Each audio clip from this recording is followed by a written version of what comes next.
Welcome everyone. And before we start, I would like to have something that we should all agree about this, which is the ground rules on our EMBS Day celebration.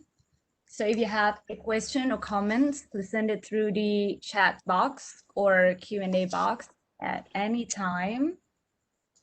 And so the questions or comments may be combined before we pass it through Metin, and question will be addressed after Metin's speech.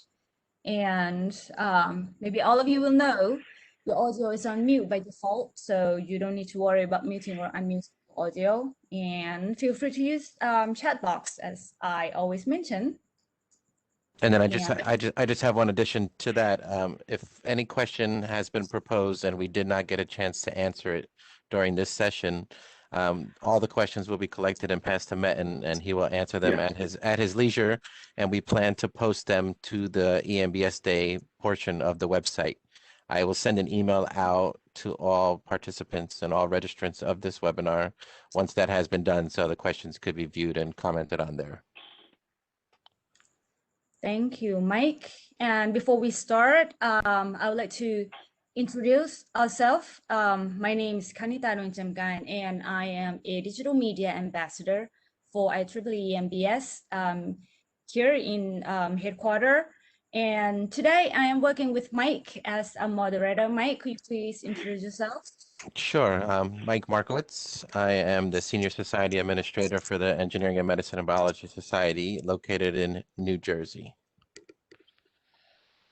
Thank you, Mike. And today we have Professor Metin Akay with us, and he is the IEEE EMBS President.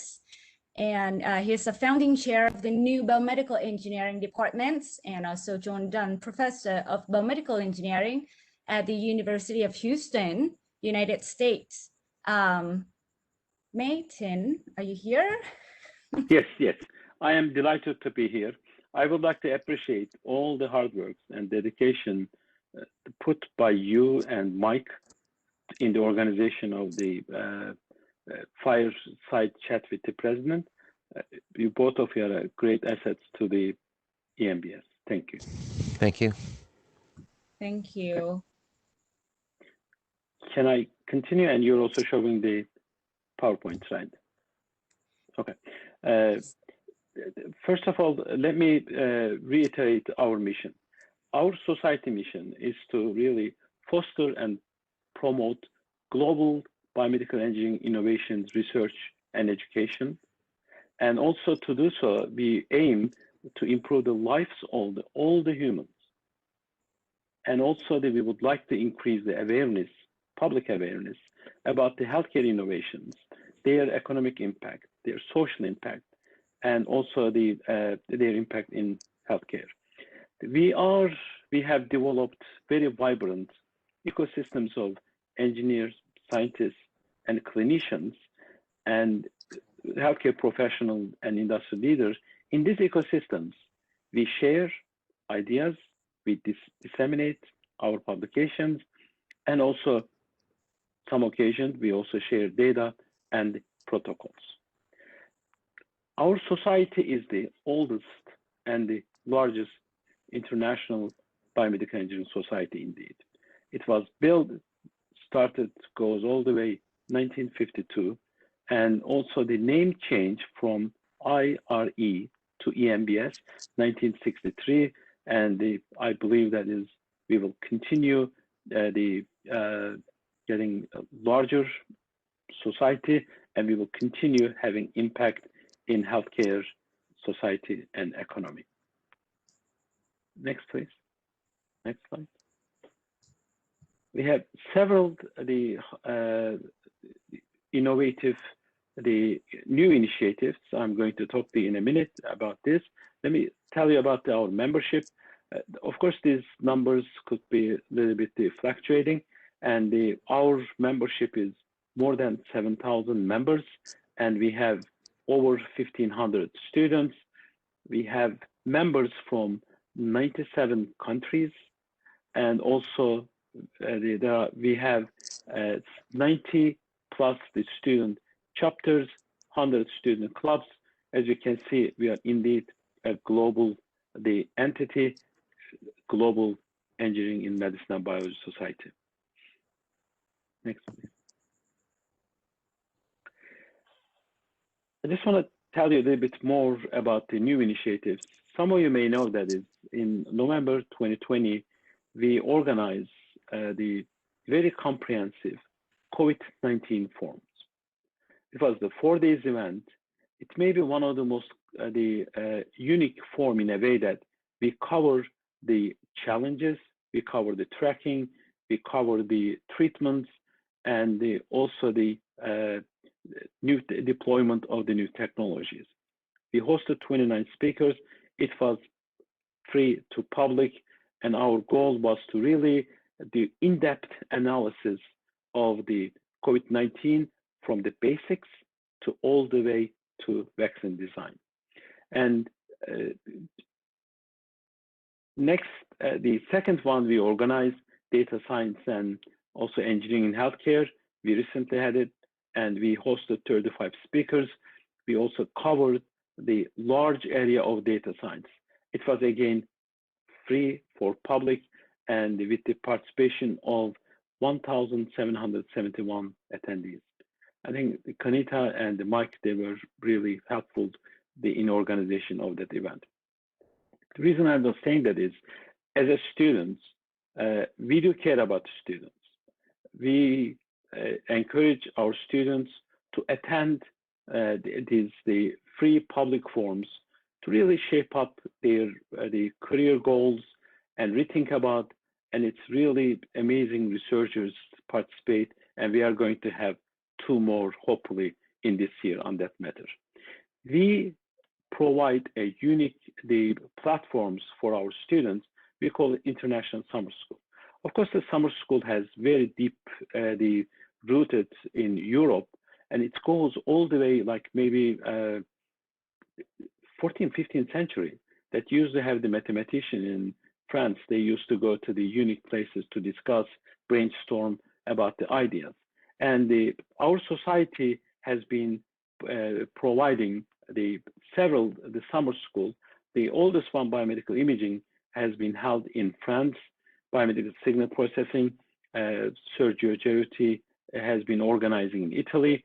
And myself, we started having, right now we call BioX, started at Dartmouth College 2001, sponsored by the NSF, and right now in Crete, and the medical devices, biosensors, organized by YT Zhang in Hong Kong, information technology and biomedicine, Dimitris Fotiadis organized in Greece, and also the neural engineering, Shambao organized in China, and computer models in medicine is at the Northeast and the Carolina State, organized by the colleagues on this. So the uniqueness of this summer school, it's a 1-week event, and it's, of course, there is a selection process. You attend these events, and the summer school, they have 5 to 10 professors. They come from academia, or some of the colleagues coming from industry. So materials are more introductory, and also you will be together with these experts. You can talk about your research activities, you can present your research, and also you can get career advice. You can benefit from their not only scientific knowledge, also how they struggle, how they achieve where they were. I think these are going to be the very unique opportunity. Some of the summer schools, they provide partial or full scholarship for a few students. I think it's worth to attend those. Next, please. Our society sponsors 13 journals in addition to Pulse, actually. And among them is the flagship journal, IEEE Transaction Biomedical Engineering. I'm sure many of you know very well. It's one of the very high the impact factor journal. And the second one I would like to mention is here, our gold open access journal. the IEEE Open Journal of Engineering, Medicine, and Biology, the founding editor-in-chief, Paolo Bonato. I think that we have lots of high expectation for that journal, and soon, hopefully, we will get the impact factor for that journal. The advantage of this open access is free, everybody can access, and also the review process is much faster and quicker. The third one I would like to specifically mention, Journal of Biomedical Health Informatics, editor-in-chief is Dimitris Fotiadis. The impact factor is right now 5.23, and also the submissions compared to last year, I'm looking for numbers, 30–40% increase. That's also the highlights. Of course, all other journals we co-sponsor, technically co-sponsor, are extremely important.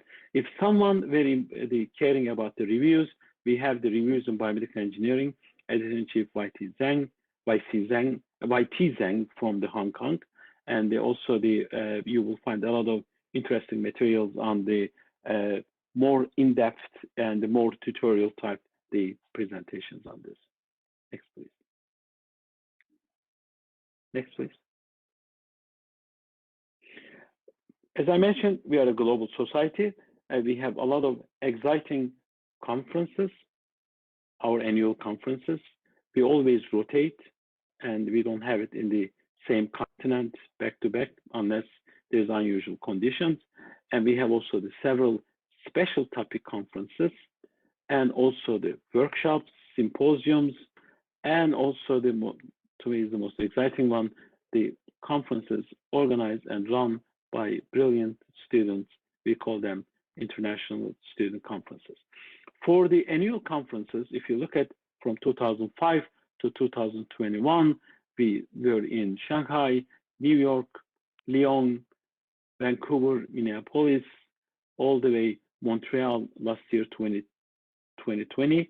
Unfortunately, because of the pandemics, we held the Montreal conference in virtual, but still was very successful conference.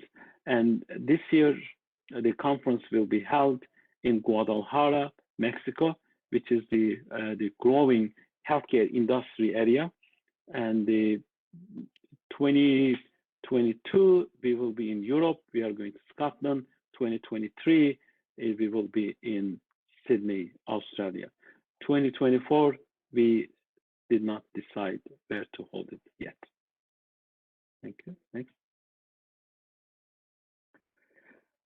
One suggestion I will have you, is a humble suggestion, is always get involved. If you look at the most successful people historically, in science, in economy, in art, in anything, most the people aware what's going on in their neighborhood, people they traveled, they got involved, they collaborated, they interacted with the other people. So as a student, I'm sure that most of you are students, I assume that, are very important to send sometime one email, request a paper, one email, ask a question about the paper published by the experts in the field, and join the technical committees. This committee is, you don't need to be super senior, and we are trying to open up the different tiers to get our members involved with many different levels, and also be part of the local chapters, because the local chapters are very important for the networking purposes, and also you will play the leadership role, and I think to me the most exciting one, you will really increase the awareness of healthcare innovation in your community. That's also very rewarding. And elevate your membership. Of course, when you student members, you cannot be senior members or the member. With the time, we are very determined to help our senior members to get promoted to the senior membership, and also we will continue encourage and recommend our colleagues, they have been at the senior membership level, to be nominated to the fellow positions. Okay, and submit the content to EMB Journal. We welcome to scientific reports, scientific publication, and also the news about the device you develop in your community, in your university, and also your involvement and the student chapters, the presentations, and you're welcome to share our social media team. And this could be put on the web. We could really disseminate. We can tweet them, and we can work with you. I think it's the Mike and Kanita, they do exceptional jobs on this. Okay, next please.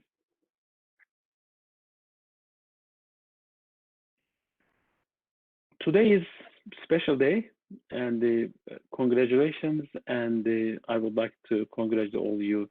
Happy EMBS Day. I think this is the March 5th, and what a beautiful day to start. I think it's the, I'm sure that there, Mike and Kanita, they are aware, we have several activities going on. And at the not only XCOM, EdCom level, and we welcome all the members to send their comments. If they want to have video they want to share with us, we will broadcast, we will inform. And I know the student member activities, our Vice President Caroline McRae, and also the Jay-Z and the others, they will be organizing several events. And I was informed that tomorrow we will have another event, and also the tomorrow morning and the next day. And also today, the past president, Shankar Subramanian, is going to give a talk also on the grand challenges at the interface of engineering, medicine, and biology. And we have also the several functions, and let me open up, then I will. We actually have a lot of events going on around the world for today, Metin. Yes, this is. I'm trying to. Yeah, beautiful. Actually, this is wonderful, and I'm delighted to see the in Panama. There are very dynamic groups is going on, and also we have the Department of Information and Communication Engineering (EMBS) celebration. And I cannot read all the speakers' name for you, but it's, as you can see, there are lots of global efforts and all over the place. What a beautiful, in region 10 also we have, in also Mohammed Abdul Wasaya is going to be another distinguished speakers. And we have also Paris chapter is hosting Dr. Sandra Perez, my dear colleagues and friend, Dr. Ricardo Armentano. It's a fantastic opportunity. I strongly recommend that at least attend some of them. And it looks like we have very dynamic South Central America and also the region 10. Very proud of them. Yes. Okay, so these are the some of the social media. I'm sure that Mike and Kanita can tell you more. And the motto of the EMB Day, empowering the healthcare innovations and discoveries. We are on the Facebook, 16,500 followers, and also Instagram and the 1,500, Twitter's 9,900, LinkedIn 3,500. I think we have a very vibrant and very dedicated social media colleagues and ambassadors and the influencer and activists on this. Thank you so much, both of you. Thank you. Thank you so much, Metin, for your introduction on EMBS. And now it's time for us to run through the question for you. Since it is our fireside chat, so it's going to be easy. Yeah. Hopefully, it's not. This question is not difficult for you. So I would like to go from the first one. This one is from Godwin Osor from Region 8. And what he asking is about what are the plans to engage students and professionals in biomedical engineering and science in Africa, especially in Nigeria? Okay, this is a great question. Our vision for, at least during my presidency, I will do everything in my power to promote the biomedical engineering education and research in Africa. It's not only North Africa. We had some the activities in Egypt. I attended. I think there's also the Central and the South Africa. And the most easiest way to do it is to have international student conferences. And I encourage the students to build chapters, to build clubs, and also send us the email, CC to you, and request that is they would like to organize student conferences. So this is very important. You will gain experience. You will also invite distinguished speakers from anywhere, from Africa, from Europe, from South Central America, and as a keynote speakers. But also you will suggest that you also propose to have panel discussions about the research, education, and the careers. And at least one of the speakers, I strongly recommend to have industry experience, because end of the day, when you graduate with BME degree, you should be looking for a job. And more than 80% of our students, they get the job in industry, and also the government, and some percent they become faculty, which may not be the very high percent. So my answer is, please get in touch with us. I will do everything in my power to support the International Student Conference in Nigeria or wherever the colleagues from. And then also if you don't have chapters, we will talk about how to build chapters, student clubs, and it could be the first to do it and then go to the conference. Right. Okay. Actually, this is his another question, Metin, because he also asks, how long does it take to form a new student chapters and club for local EMBS chapters? I think it's very easy for the student chapters. Just correct me, Mike and Kanita. You need to have 12 students to sign up. There's a form, and you need to find a faculty advisor. As long as it's sent, I believe that between 4 to 6 weeks max, you will get the response and approval. So it depends on you. If you convince 11 more people with you, and if you have the faculty advisors, that forms can easily, just the signatures, and then should be submitted. And I already signed 6 to 8 the approved last 2 weeks. So that's short answer is, if you start today, you will get it within 4 to 6 weeks. Yes, and probably less than that. And if all of you need help, so don't hesitate to shoot us a message through any social media that you have for EMBS. So you have me and Mike standing by all the time and help you all the way through to get your chapters and club formed in your local chapter, in your local sections. And also we are having so many questions from the Q&A box though. And since we are talking about Nigeria, which is Africa, and I will combine this question together because they are from Africa as well. Are there any plans to have global conferences held in Africa to nurture EMBS adoption in the growing Africa's biomedical engineering? Do you have any plan to hold any conference in Africa? Okay, so to have the annual conference, as I mentioned at the beginning of my talk, we know where we will have the conference in 2023. Likely 2024 will be in United States after all the time slots are open for the annual conferences. Okay, so to have the annual conferences, we have the solicitation. We encourage everybody globally to submit the proposals.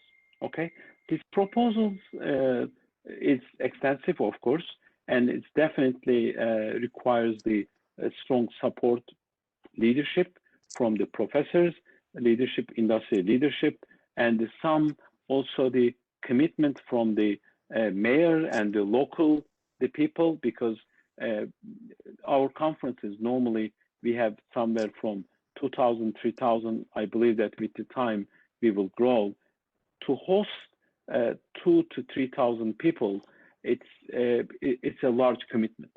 It should be the information about the city where the proposal comes, about the airport, about the hotel, about the university officials' commitment. It's a lot of work. So if there is a proposal, we will definitely entertain. We will definitely look for. I think I believe that I personally the push to have the event in Africa should be the special topic conference, maybe on the healthcare devices, healthcare innovations, more the micro nano devices, more global healthcare technology and devices type special conference, because this is a pressing medical concerns. So some of the technologies, as you know very well, are very expensive. Is it possible to have variable, affordable technologies? And it's not just to come and just work with the colleagues in Africa. Together, collaborate, and they achieve together. Thank you. Right. I'll ask the next one, Kanita. Yes. Metin, we got a question about how can we increase awareness of the importance of other areas, and not speaking only of biomedical engineering, but all the range of biology-based engineering? Actually, the biomedical engineering, we are using the term, and we are mainly emphasizing healthcare innovations. But if you look at it, you cannot be a biomedical engineer unless you know the biology. So the biomedical engineering field compared to 1980s are really shifting. And if you look at the areas that we are focusing on, I will give the one example, more micro nanotechnologies. So those are the platform building for cancer research and the non-invasive, the technologies, ultrasound based, and or the nanotechnology, using the micro nano robots to send the drugs to target. And those are the one area that is really growing, is I will call them is micro nanotechnology, but it's built on top of biology. The second one is the rehabilitation methods, because right now we live longer, and the life expectancy, in developed countries, we are talking about 80, 85, developed countries. Developing countries is 60, 70, and to me, it's very important is, of course, it's wonderful to live longer, but the quality of the life matters. So the engineering innovations could really help to improve the quality of the life for elderly people. If you look at Europe, Japan, Singapore, Taiwan, and the Western countries, it's we are becoming more and more we have the number of the people about 65 in the United States over 40 million. So the numbers are increasing. So the technologies, rehabilitation technologies, are very critical to move that. The third area I would like to mention, immunology. Therapies, many therapies requires the immunoengineering, I will call, knowledge of the immunology to really boost the immune system from the pneumonia to right now we are struggling with the pandemics, intelligent drug design, drug delivery. Those all areas are involved with pharmacology, biopharma, and the biology, engineering. I think the biomedical engineering is indeed very inclusive, covers all the area. Finally, data science and engineering in medicine and biology are very important for job market and also for you, for your career, and also provides a great opportunities really to drug design, and also provide the better home care service and intelligent decision making.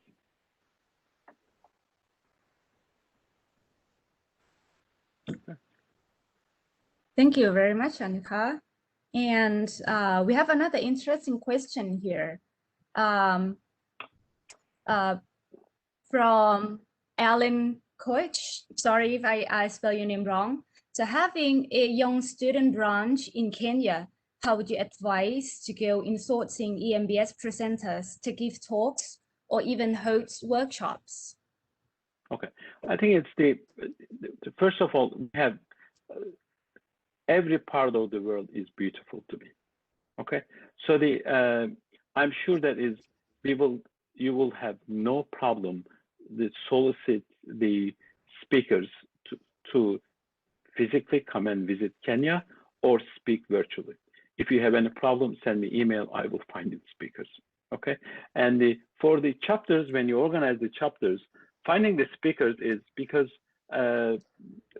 not too challenging. We have distinguished lecturers, and currently the approved, if I'm not wrong, more than 10 more DLs, and soon you'll be hearing about the president's distinguished lecturers, and we are going to have industry leaders from Pfizer, from HP, from Genentech, and from the well-respected companies, and from Abbott Labs and the Flu Energy. So those speakers, highly recommended with other distinguished lecturers, academic lecturers. I think you will not have any problem. I think if I were you, I will start building the chapter first. Keep in touch with us, and we will help you. I will personally help you. Thank you very much, Shankar. And I also put the URL for Distinguished Lecturers Program information, which is appear on our EMBS. So you can go to the website through the chat box that I already sent it in. And actually, there is one message from the attendee, which is really interesting, from Shaikh Fatah. The 2017 to 2019 EMBS Bangladesh chapter chair, they kindly thanks you for the presentation, and they want you to shed light on EMBS initiatives on humanitarian technology and sustainable developments, and some other society that have specific group dealing with the humanitarian technology. It would be great if people know such member-driven humanitarian tech initiatives. What do you think about this issue? Okay, this is a great question. Humanitarian technology, actually, we did not give the name humanitarian, but we have been doing over 20 years, I will tell you. The conference, initiated, envisioned by Atam Devahan, he's the provost at NGIT, on the point of care diagnostic technologies. In fact, we had the special topic conference in Bangalore. It was one of the most highly attended special topic conference. Excitement was fantastic. So the main goal was, how can you, for example, if you have a neural prosthetic, the average cost of the neural prosthetic or the wearable robot, somewhere from $50,000 to up to $150,000. This cannot be affordable in many countries globally. So the idea is behind, is it possible to make it affordable, but also without sacrificing about the quality and accuracy, to lower the prices and make it much simpler. One of our faculty at University of Houston, Sergey Savkopias, the Dr. Savkopias, he's developing technologies, is more paper-based diagnostics, and which is, the cost may be less than less than $1, just to determine sickle cell disease. These technologies are in fact the humanitarian technologies, I will call, and also the colleagues, I know Dr. Uskan Demirci from Stanford, he has been developing, Ali Kodam Hosseini from UCLA. They are all working on the affordable technologies or humanitarian technologies for the developing countries. So what needs to be done, if one day, if you build a student chapters and we can help you, and if you want to focus on humanitarian technologies, we will find the folks and colleagues to visit and also to give a talk virtually or in person, And also the other humanitarian technologies, I believe that we are not really, we are focusing, but not full stand. For example, air and water quality.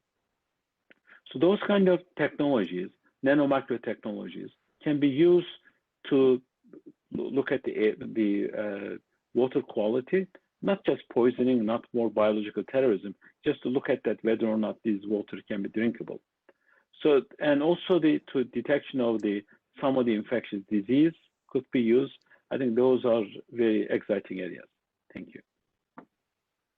Yes, and also talk about the pandemic. We have another one questions about it.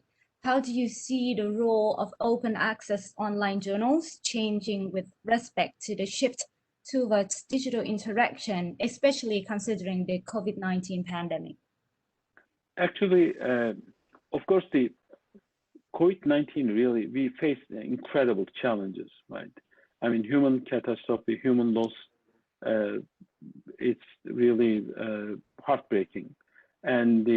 But we were not very careful at the beginning. I think if more people get vaccinated, more people use masks, and we respect the social distancing, I think we will really control and we will open up, we will continue our life. And if you look at the number of the submissions and publications during the pandemic, actually our journals are doing great. Open access journals especially, and the Dr. Bonato's journal is receiving more and more the submissions. And even during the pandemics, both the Journal of Biomedical Health Informatics and Transaction Biomedical Engineering, number of the submissions increased somewhere 10 to 30%. So to me, open access journal is very important because they let the public access to information. This is a simple humanitarian, we are all humans, okay? I mean, it's a moral and ethical responsibility to share the information. More and more people will sign up, and I know the US funding agencies, I'm sure that Europe, Asia Pacific, are encouraging and requiring the colleagues to submit the papers to open access, and let the people read and share the information, let the people collaborate. I think it will continue to have more open access from the IEEE. I'm not here to talk about the IEEE headquarters, but it is, as an EMBS, we care and we will continue working to open up more and more our journals to become open, or both open and also hybrid system. Okay. That is awesome. Thank you. And Mike, do you have any other questions from the floor? Yes. We got one that says, does EMBS have any initiatives or activities to engage pre-university students to learn more about the field, or any platform for them to reach out to EMBS experts for technical career advice? I think this is a fantastic question. Okay. I think the last week I attended the Division 10 meeting, and we had Katie Land, who is the president of IEEE. She made a wonderful presentation about the K-12 and the STEM related. As an educator, as a department chair at the University of Houston, I also deeply care about the education. And if you look at the students' contribution compared to our generation, when I was at high school, we never ever think about taking the advanced classes and the freshman and sophomore level. You could not believe how many emails I received from local high schools, and they want to come spend the time in our lab during the summertime, and they would like to they check whether or not they can take certain courses. If the students, they take very advanced levels, and the two want to come and skip or transfer some of them. We are working very diligently. Dr. Charlotte Waits, and she has been interacting. I think the critical issue, is it possible to get the K-12 teachers involved with our society, in addition to students, or together? So some of the teachers, they can attend the conferences. And also we may have the speakers, the distinguished speakers, speaking for the students. At Houston, I attended two invitations we received, high school. I gave them the talk 30, 60 minutes, and then question answers. I was amazed at the curiosity and the desire to get involved with the healthcare technology, healthcare engineering, biomedical engineering, and also integrate engineering into medicine and biology. So the short answer, yes, we are interested, and this is going to be one of the promise to the members and the educational component, and you will be hearing from us how we can get them involved. That's why our public forums are indeed open to the public. We advertise everywhere. We encourage high school students to attend. We encourage the people in our community to attend. They should not be in the field of the biomedical engineering. And also this is a great opportunity to really open the eyes of the high school students to see how bright futures they will have ahead of them. Yes, that answered the question. I hope that answered the question. And from pre-university, we move to another exciting question. Actually, is really interesting. Could you please comment on expanding EMB areas through various methods of remote interactive teaching and experimental learning? Okay, I think it's the we are the volunteer-based society, right? I mean, the headquarters is located in New Jersey. We have a main office. They are the staff members, and we are the leading the society and as a members, as a volunteers. So for educational component, right now we have very successful summer schools, but these summer schools are tailored for mainly senior undergraduate, the one that we are organizing BioX, the more junior, senior, and the first year's graduate, or the graduate students and the practitioners and the people already have advanced degree. Okay, so to expand it to more maybe these lectures can be recorded, can be posted, and the people who are unable to attend or for some reason who couldn't make it, they will have access to lecture notes. The option is to use the tutorial type lectures, and has been done by the many other institutions such as MIT or others. They posted the whole courses, can be downloaded, but as a society, of course, we have we are limited in that way, but at least some of the keynote lectures and Mike, Dr. Chang, Nick Plasko, Dr. Waits, they were able to record the form that we organized, two forms, both COVID-19 public forum and also data science and engineering in healthcare public forums.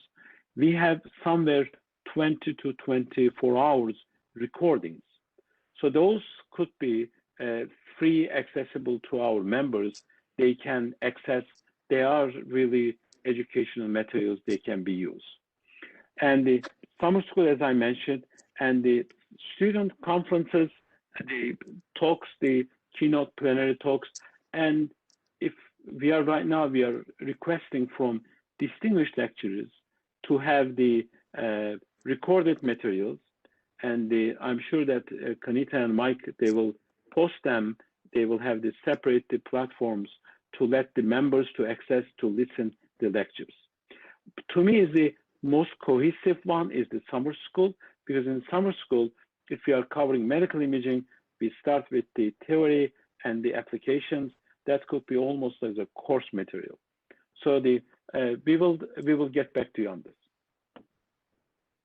How we can organize, how we can ask them to record it. Okay.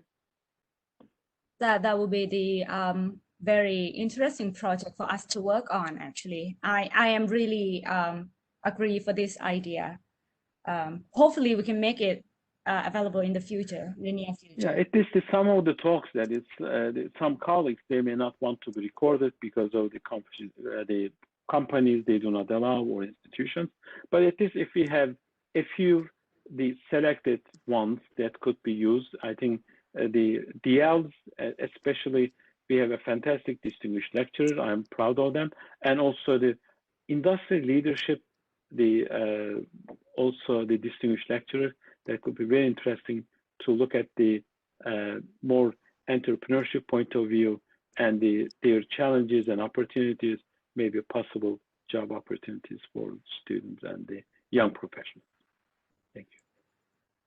Yes, thank you. And I think this answer will also answer to some of the comments and questions that we also have about the incentives to the members.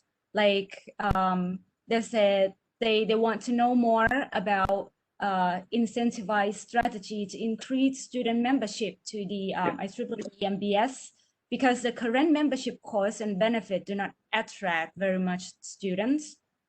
So hopefully, yeah, I can answer that question. If I were a Yeah. student, I will look at Right. two things. One is the content. If you look at the content of our journals, our publications are exceptional. And if you look at also our conferences, and of course we need to expand it, we need to make it more global, not in the focus in one area, rotate these conferences, reach out. So when it comes to content, and we are doing a fantastic job, okay? And also these public forums, we are focusing on the immediate society need by the leaders. There is no any other society, they provided 66 keynote lecturers over 2.5 months, 3 months, nowhere in the world. If you look at our COVID-19, 25 speakers, and then we have also the 29, I'm sorry, and the data science, the speakers, we have 35 keynote speakers, add them up. It's nowhere any society can provide that much leadership in a short time. If we have the presentation ready and shared by the members, this is a good service for them content-wise.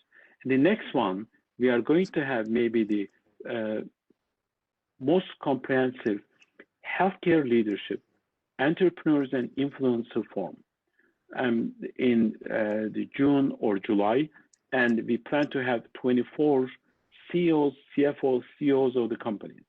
So we will encourage the students, and we are looking for possibility to have much more collegial interactions, possible job openings to discuss, and maybe to prepare as you and Mike did for me, and some questions, and to look what they are doing, look what they are looking for, look which kind of the background are requiring. That could be the good initiative. Second thing, networking. So this kind of the student conferences, the public forums, will provide incredible platform ecosystem for our members, our students, to improve their networking, to get career advice, to network with each other. That's the. And the third thing is also possibly they want to get volunteer and involved. I strongly encourage you to get involved with the leadership position at every level. Start building clubs, start building student chapters, and start inviting people. Get involved also the local organization, local activities, fundraising for your club, and also invite the speakers, host the speakers, pick up the speakers from airport, talk 30 minutes, 40 minutes on the road about your research and your desire. Those are tremendous things that we can provide.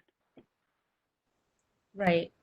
And another one related question to this, Metin, what opportunities could students and young professionals take more advantage to be involved?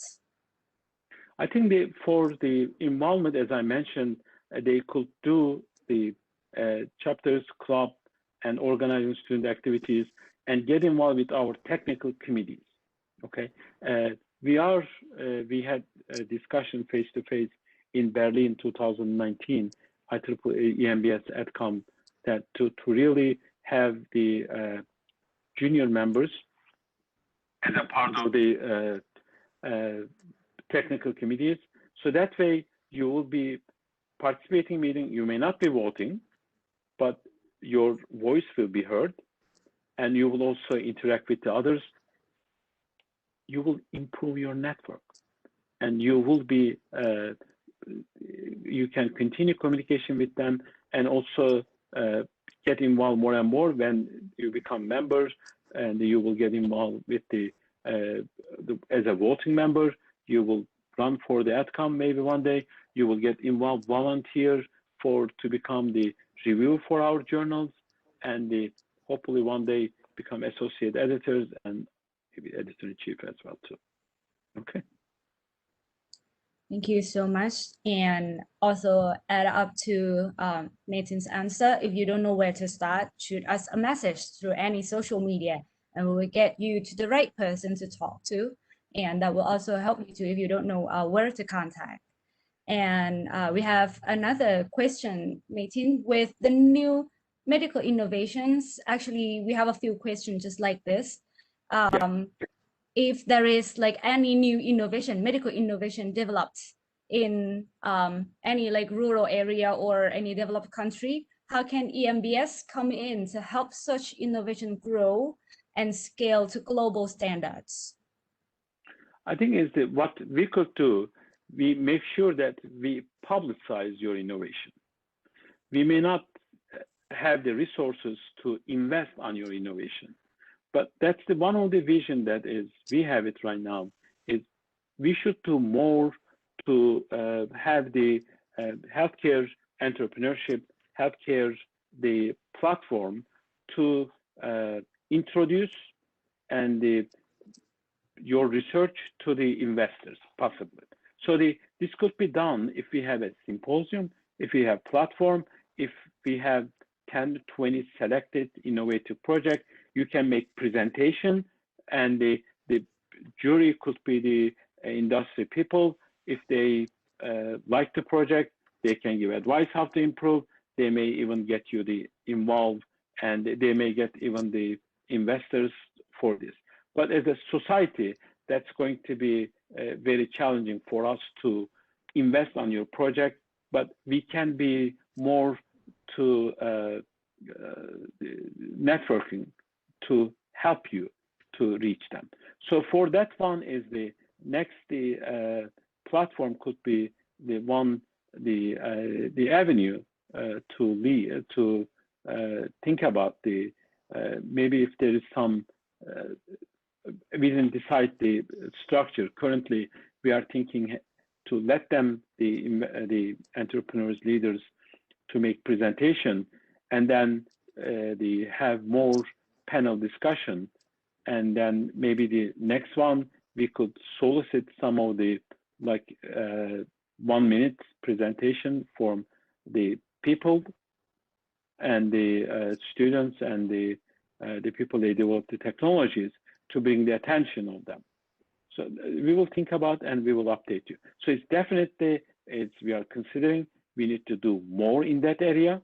I think it's in our conferences and also the annual conferences as well as special topic conferences, we have to highlight the innovation.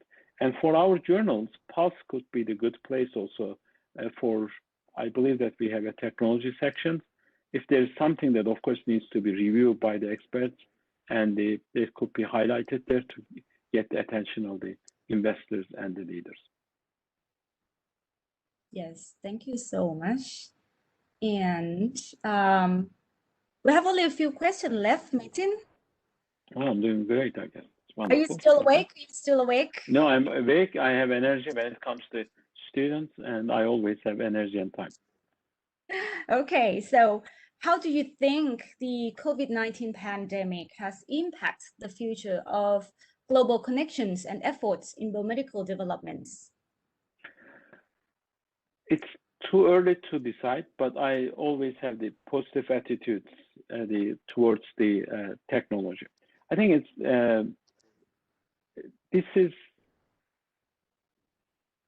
pandemics did not really slow down the progress.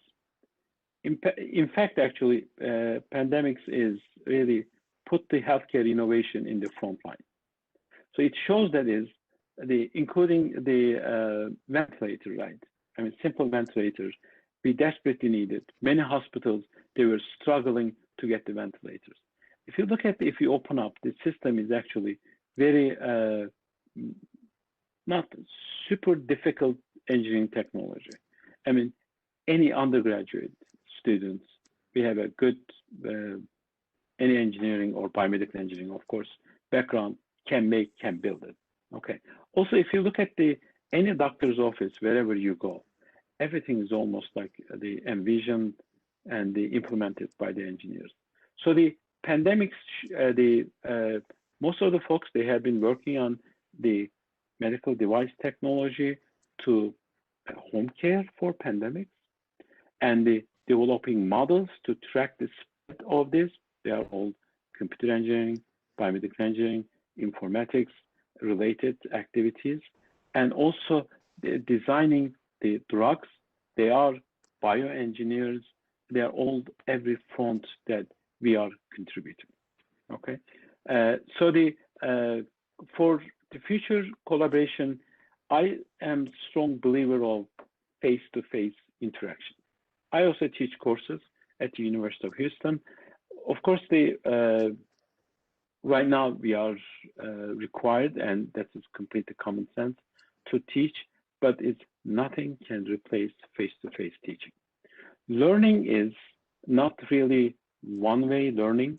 You learn from your classmates. You will learn by interacting with others in your department, in your lab. I think that's a very important part of it. I hope and pray that soon we'll go back to the classrooms, and the quality of the learning will be improved when we have more face-to-face. The technology is right now, if you could tell me that 1 year ago that I will order some grocery online, and I will definitely say, no, it's impossible, at least for me personally. But right now is 1 year, I never been in a grocery store. So we are using the technology. We need technology, but also human touch to me, is very important. So the collaboration, I believe that is by the end of the year, we will be traveling more, confidence will build up, and everything will open up. I think it's also, these pandemics show that this disease is a global disease. We need to interact, we need to collaborate, we need to work together, and the virus does not discriminate, and it could affect the whole world. And every life is very important for us. Every life, everywhere in the world is important. Okay. Yeah. We really, really do hope. And as our time is running out, I think this question will be the last one from Aaron. And this question is actually really important. And I think most of people feeling just like him right now. He's asked Dr. Akay, could you recommend on the lack of push for biomedical engineer, who as I am, are looking to focus on tissue engineering and not classical engineering, such as mechanical or electrical? Do you have any recommendation regarding to that? Okay, I think that tissue engineering is part of biomedical bioengineering. It's an extremely important field. In fact, the name is right now is more regenerative medicine, which is more the advanced tissue engineering you may call, and the immunoengineering those fields are extremely important. But regardless what you do, I think it's my recommendation for all the students are to look at more the nanotechnology side of tissue engineering, not just the cell culture, but also develop the platforms and technologies to improve, okay? Or in silico, doing the modeling, data science. So they not just only focus one area to look at the many different aspects of it. Tissue engineering, you can do modeling. Tissue engineering, you work with nanotechnology, nanoparticles. So it's just to, if you expand, I think there's a tremendous opportunities in that area. Right. And for the last, the final words for you, Metin, do you want to express or tell any other biomedical engineer or biomedical engineering student, like undergrads and graduates, what do you have like in mind for them and for the futures of biomedical engineering? Okay. Well, if I have an opportunity, if I start all over again, I will definitely choose biomedical engineering again, because whatever you do, the impact is so significant, so important, and affects the people's life. So you're at the right track. But for the career opportunity-wise, it's if you look at the data science, the modeling part, or multi-scale modeling, and it's the job prospects, at least before the pandemics, we're talking about the globally somewhere 200 to 300%. And another area is the more the innovative medical innovation, medical device innovation. It's an incredible job market. And the brain neurotechnology, more and more opening, and you will choose the jobs. So those job prospects, it depends on how well you prepare yourself. My recommendation, do not just focus on one, but also look for the global trends, such as the brain neurotech, data science, and the medical innovation. Just look at use the engineering tools and innovation in basic biological research. For also take the risk. Sometimes taking risk is really very important for success. Means that is, instead of taking the 2 courses, sometimes it's take 1 more courses from another department, from business school, to look at the impact of your research, translation of your research, how you can translate your research in the clinic, develop technologies for company. We should not be looking for the jobs that you will be working only in company, but you also think about how to build your own company. Also, that's very, very important, the aspect, and it was not really common before, but it's right now is the new tradition. Add something else. Get BME degree, but also do dual degree with MBA. Get BME and maybe MD, Master of Biomedical Engineering, MD, PhD is Biomedical Engineering. You just need to think about a little bit the outside and expand your horizons. As a society, we deeply care about the education. We deeply care about our members, and we are going to really help to improve the venue for the conferences. We need to get the students more involved, more participate at the local chapters, local student conferences, and also the healthcare innovations domain, healthcare entrepreneurship domain, and they also to have if there is a capstone style project, their presentation, and get them sort of like matchmaking with industry. We will do our best in those horizons. Okay. Thank you very much. On behalf of EMBS member, all Can I of make us. one more comment? One more Yes. thing. Yes, go Also, ahead. we appreciate, since 1952, we appreciate all the fantastic contributions by the women engineers, the diversity colleagues, and their helps, their unwavering support, contribution in research and education moved our society. I pledge to you, I will do everything in my power to promote the women in engineering and increase the diversity of our society. We will reach out wherever you are, and we will help even if you are not the EMBS member. Okay, thank you. That's all to hear. Thank you very much, Metin. And on behalf Thank you, Mike. Thank you. And on behalf of EMBS Executive Office, I want to thank everybody for taking the time today to help celebrate EMBA Day with us. I appreciate Mike and Kanita inviting me. Thank you so much. Thank you. Have a nice day. Thank you. Thank you. Bye. Bye. Bye. Bye.